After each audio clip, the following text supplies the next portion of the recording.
तो देख रहे हैं आप आज का टॉपिक अपने सामने, propensity to consume, types of propensity to consume और प्रोपेंसिटी टू कंज्यूम है क्या, इसके बारे में हम यहाँ पर डिस्कस करेंगे। और ये बहुत इंपॉर्टेंट टॉपिक है। एपीसी, एमपीसी और एपीएस, एमपीएस यानी सेविंग भी इंपॉर्टेंट है, कंजप्शन भी इंपॉर्टेंट है। इससे रिलेटेड न्यूमेरिकल बहुत सारे एग्जाम पूछे जाते हैं। और अगर आप इस वीडियो में बने रहते हैं और इस पूरी सीरीज में आप बने रहते हैं तो जरूर आपको फायदा होगा। आप एग्जाम में बिल्कुल भी कहीं भी कंफ्यूज नहीं होंगे और कंप्लीट मार्क्स आप ले पाएंगे। तो ठीक है, शुरू करते हैं इस वीडियो को। देखते हैं इसमें क्या क्या चीजें आज अपन कवर करते हैं। पिछले 3 वीडियो बन चुके हैं और अभी तक आपने इस चैप्टर से रिलेटेड तीनों वीडियो नहीं देखे हैं तो इसका लिंक इस वीडियो के डिस्क्रिप्शन में आपको मिल रहा है, जहां पर आप क्लिक करके वो तीनों वीडियो भी आप देख सकते हैं, समझ सकते हैं, ताकि किसी प्रकार से कोई डिफिकल्टी आपको ना हो। ठीक है, तो देख रहे हैं आप यहां पर, आज हम यहां पर एपीसी क्या है और एमपीसी क्या है इसके बारे में समझेंगे। तो सिंपल सा है, सबसे पहले प्रोपेंसिटी टू कंज्यूम क्या है ये हमें समझना होगा। तो प्रोपेंसिटी टू कंज्यूम का मतलब जो कि अपन लास्ट वीडियो में समझा था, ये जो है ना, ये प्रोपेंसिटी टू कंज्यूम को बता रहा है, जिसमें आप देख सकते हैं एक पूरे टेबल में इनकम के साथ अलग अलग कंजप्शन लेवल रिप्रेजेंट किए गए हैं। इसे ही हम यहां पर प्रोपेंसिटी टू कंज्यूम कहते हैं। सिंपल सा है। तो यहां पर consumption function propensity to consume को रिप्रेजेंट करता है, मतलब लोगों के कंज्यूम करने की प्रवृत्ति क्या है ये बताता है।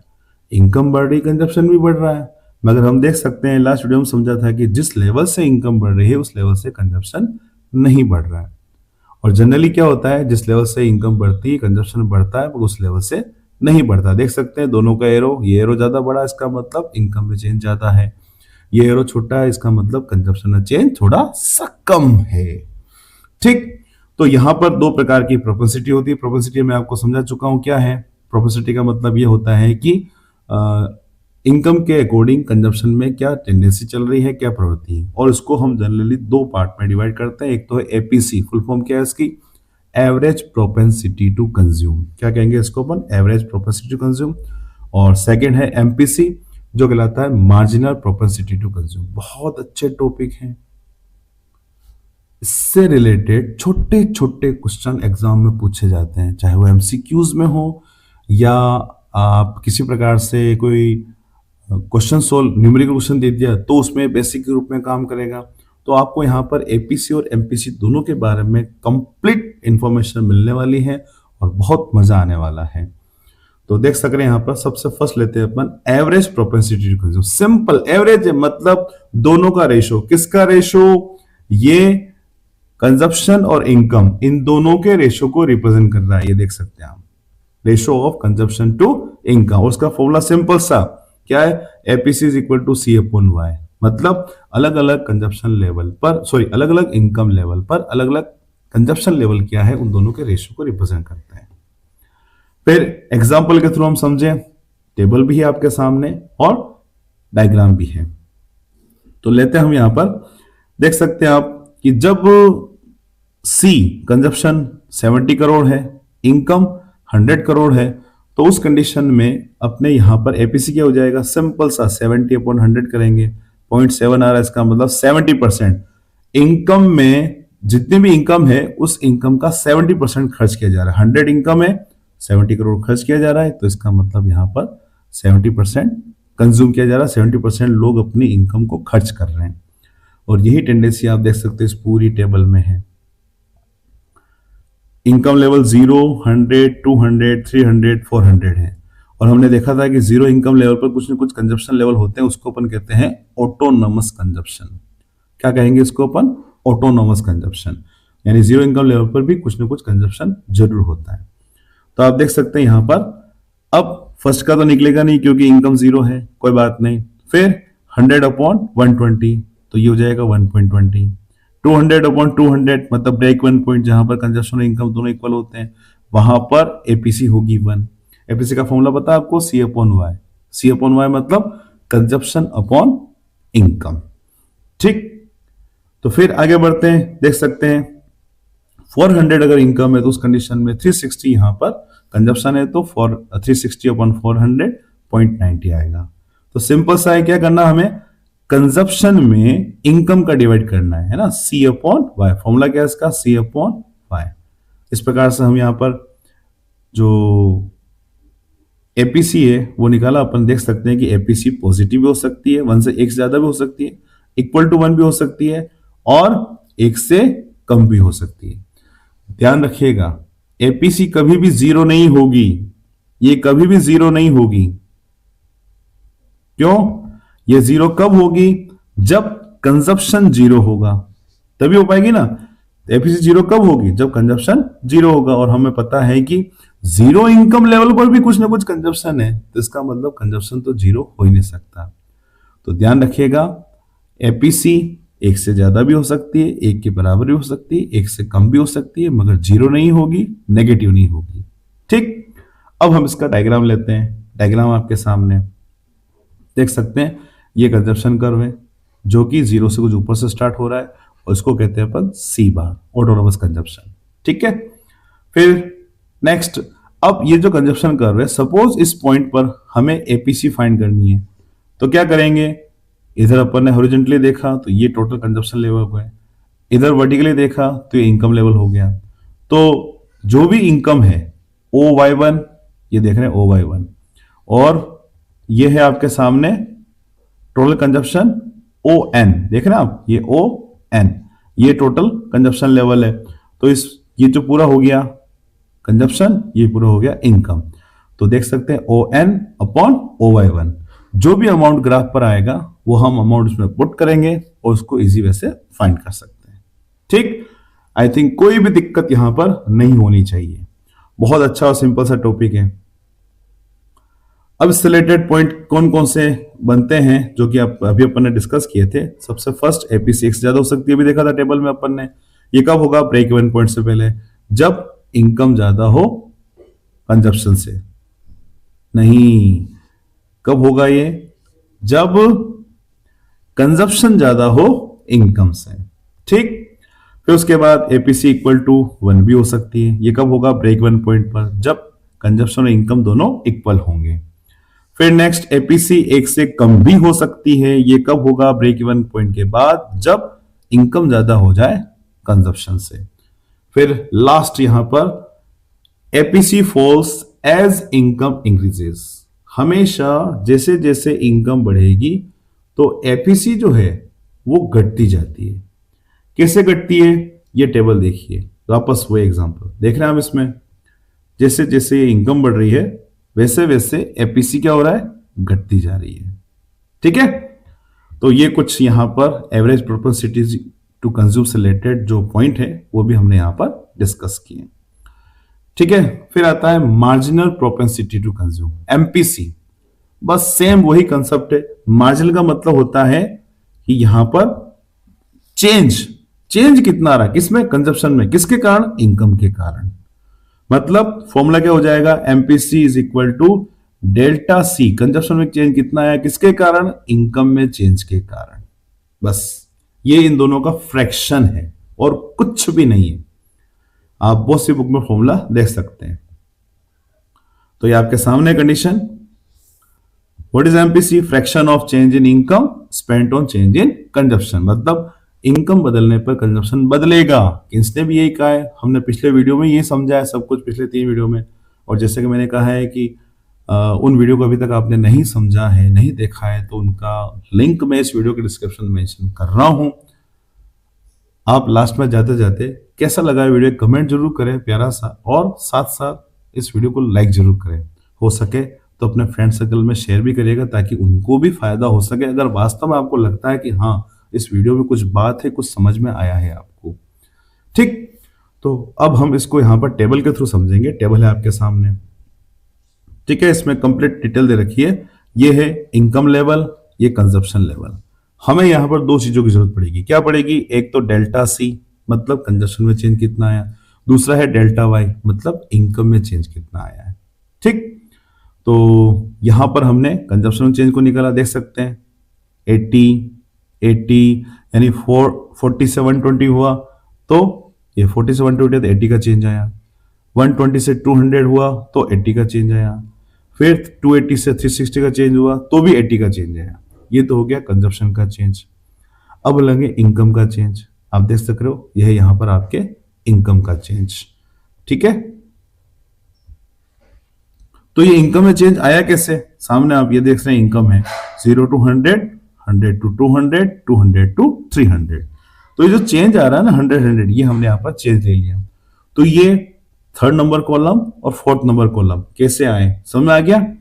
फिर आगे बढ़ते हैं। अब इसका formula MPC is equal to C upon Y, sorry delta C upon delta Y.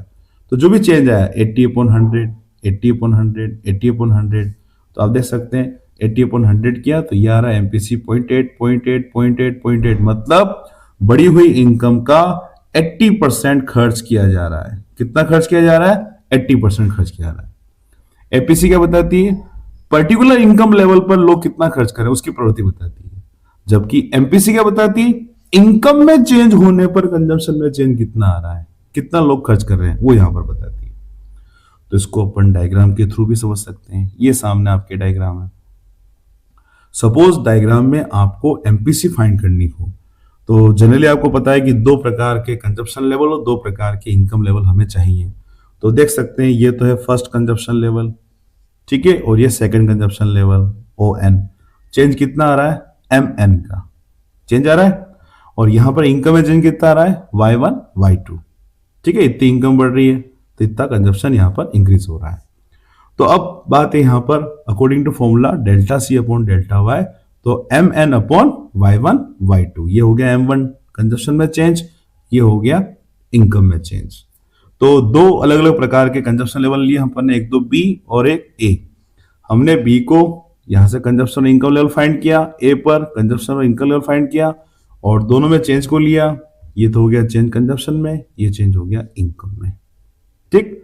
तो इसे फॉर्मूला हमने यहां पर पुट किया और इस फॉर्मूले के थ्रू यहां पर इसको अच्छे से डिनोट कर सकते हैं। अब यहां पर क्या चेंज देख रहे हो आप?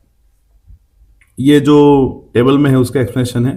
इससे रिलेटेड इंपॉर्टेंट पॉइंट कौन कौन से हैं वो हमें यहां पर डिस्कस करना बहुत जरूरी है। क्या है? MPC varies between 0 and 1। ये मतलब हमेशा एमपीसी या तो 0 से ज्यादा होगी या 1 से कम होगी। ये कभी भी 1 भी नहीं हो सकती। ये 1 कब होगी? जब इनकम में चेंज और कंजप्शन में चेंज दोनों सेम हो, और ये कभी नहीं होता है।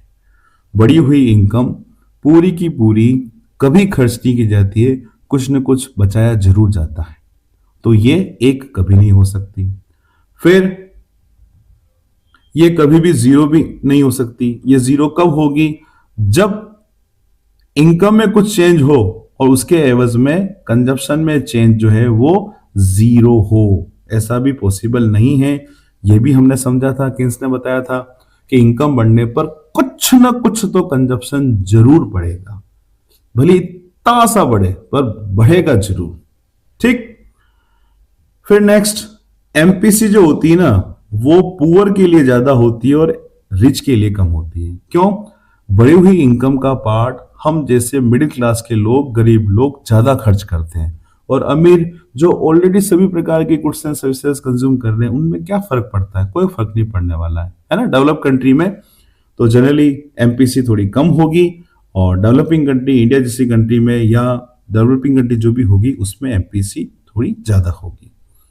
फिर MPC falls as income increases. अब अगर इनकम सेम प्रोपोर्शन से बढ़ती है तो सेम लेवल से एमपीसी बढ़ेगी, मगर अगर इनकम में चेंज ज्यादा होता जाता है, जैसे कि इनकम पहले तो बढ़ी 100 तो कंजप्शन होगा 80, और इनकम बढ़ गई 300, ये 0 से 100 हुआ तो 80, अब ये 300 200 का चेंज आया, तो हो सकता है कंजप्शन यहां पर 150 बढ़े। मतलब चेंज देख रहे हो कितना? सिर्फ 70 गई, पहले 80 का था, 0 से ये 80 हुआ, तो 0 तो होगा नहीं, तो पहले 80 था, 80 से हुआ। तो आप देख सकते हो कि जनरली हमेशा जैसे जैसे इनकम बढ़ेगी, यानी मतलब जितना ज्यादा प्रोपोर्शन इनकम का बढ़ता जाएगा एमपीसी थोड़ी कम होती जाएगी।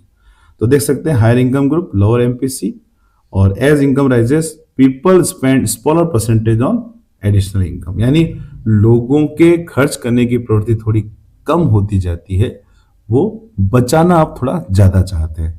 जनरली ये होता है कि जब व्यक्ति के खर्च अगर पूरे हो जाएं तो उसके बाद वो थोड़ा खर्च तो करेगा मगर थोड़ा कम करेगा, पहले से बचाएगा ज्यादा, अपने फ्यूचर को सिक्योर करेगा, ठीक। तो इस प्रकार से एपीसी और एमपीसी में क्या डिफरेंस हो सकता है वो डिटेल में अपन ने यहाँ पर समझा है। पर अगर एक शॉर्ट रिकैप ले थोड़ा सा तो हम देख सकते हैं दोनों के बीच में क्या डिफरेंस है। मीनिंग देखें तो ये रेशो किसका है, इनकम और कंजप्शन का पर्टिकुलर पॉइंट ऑफ इनकम पर, पॉइंट ऑफ टाइम पर, जबकि रेशो किसका है, change in consumption to the change in income. देख रहे हैं फॉर्मूला, ये है सी अपॉन वाई और ये डेल्टा सी अपॉन वाई, ये चेंज को बताता है और ये पर्टिकुलर इनकम लेवल पर बताता है। फिर वैल्यू, एपीसी की वैल्यू एक से ज्यादा भी हो सकती है, ठीक है, ब्रेक इवन पॉइंट से पहले, जबकि एमपीसी कभी भी एक से ज्यादा नहीं होती। देखा था, समझा था अपने, क्यों, क्योंकि जितना जो इनकम में होता है उससे कहीं ज्यादा चेंज कंजप्शन में हमें देखने को नहीं मिलता है। फिर इनकम बढ़ने पर घटती है मगर धीरे धीरे घटेगी, जबकि एमपीसी थोड़ा स्पीड से यहां पर घटेगी, ये थोड़ा डिफरेंस हो सकता है। और last, does not show slope, मतलब कंजप्शन कर्व जो होता है ना, इसका ये कंजप्शन कर्व है, इसका स्लोप एमपीसी बताता है। क्यों बताता है, क्योंकि हम यहां पर दो अलग अलग इनकम लेवल पर दो अलग अलग कंजप्शन लेवल जो है वो लेते हैं। तो इनकम में चेंज कितना है, कंजप्शन में चेंज कितना है, उसको हम यहां पर लेकर एमपीसी फाइंड करते हैं। ठीक है, तो बस इस वीडियो में इतना ही। आगे आने वाले वीडियो में हम सेविंग फंक्शन के बारे में पढ़ेंगे और प्रोपेंसिटी टू सेव उसके बारे में देखेंगे। तो इस वीडियो में अभी हमने जो भी पढ़ा है वो और पिछले 3 वीडियो में जो भी देख चुके हैं वो सब कुछ एक बार शॉर्ट सा रिवीजन अपन यहां पर ले लेते हैं फटाफट सा। तो इस चैप्टर में हमने एक्स आंटे एक्सपोस्ट के बारे में देखा था, एग्रीगेट डिमांड क्या है, उसके कंपोनेंट क्या है, उनके बारे में जाना था। साथ साथ अगर 2 सेक्टर इकोनॉमी तो एडी का फॉर्मूला क्या होगा, डायग्राम एक्सप्लेनेशन वो हमने समझा था। फिर नेक्स्ट वीडियो में हमने एग्रीगेट सप्लाई के बारे में जाना था, उसका क्या फॉर्मूला होता है, टेबल और डायग्राम क्या होते हैं वो जाना था। फिर अगले वीडियो में हमने कंजप्शन फंक्शन के बारे में जाना था कि कंजप्शन फंक्शन क्या बताता है, और यहाँ पर टेबल के थ्रू और डायग्राम के थ्रू समझा था कि डिस सेविंग सेविंग कब होंगे, कंजप्शन फंक्शन की क्या टेंडेंसी होती वो हमने यहाँ पर देखा था, समझा था। और इस वीडियो में आज जो है हमने types of propensities to consume के बारे में समझा। किसके बारे में समझा, types of propensity to consume. दो प्रकार की एपीसी एमपीसी, इनके फॉर्मूले क्या होते हैं, टेबल क्या है, डायग्राम कैसे, डायग्राम से कैसे हम इसको आइडेंटिफाई कर सकते हैं वो देखा। मैंने इसके इंपॉर्टेंट पॉइंट देखे जो एमसीक्यूज में पूछे जाते हैं, और साथ साथ marginal propensity to consume MPC क्या है, कैसे इसको फाइंड करते हैं, इसकी टेबल डायग्राम में कैसे इसको फाइंड करेंगे वो देखा, और इससे रिलेटेड जो इंपॉर्टेंट पॉइंट्स है उनके बारे में अपने यहाँ पर देखा, और लास्ट में एपीसी और एमपीसी को कंपेयर भी किया है। ठीक है, इसके नोट्स अगर आपको चाहिए तो आप मुझे व्हाट्सएप कर सकते हैं, मैं अपने व्हाट्सएप नंबर इस वीडियो के डिस्क्रिप्शन में मेंशन कर रहा हूं, आप वहां से आप व्हाट्सएप कर सकते हैं। मतलब आप ये जरूर बताएं कि आप कहाँ से हैं, आपका नाम क्या है, आप क्या कर रहे हैं, कौन से बोर्ड से रिलेटेड हैं, और तो आपको ये नोट्स मिल पाएंगे। ठीक है, तो मिलते हैं अगले वीडियो में नए टॉपिक्स के साथ। जय श्री कृष्ण।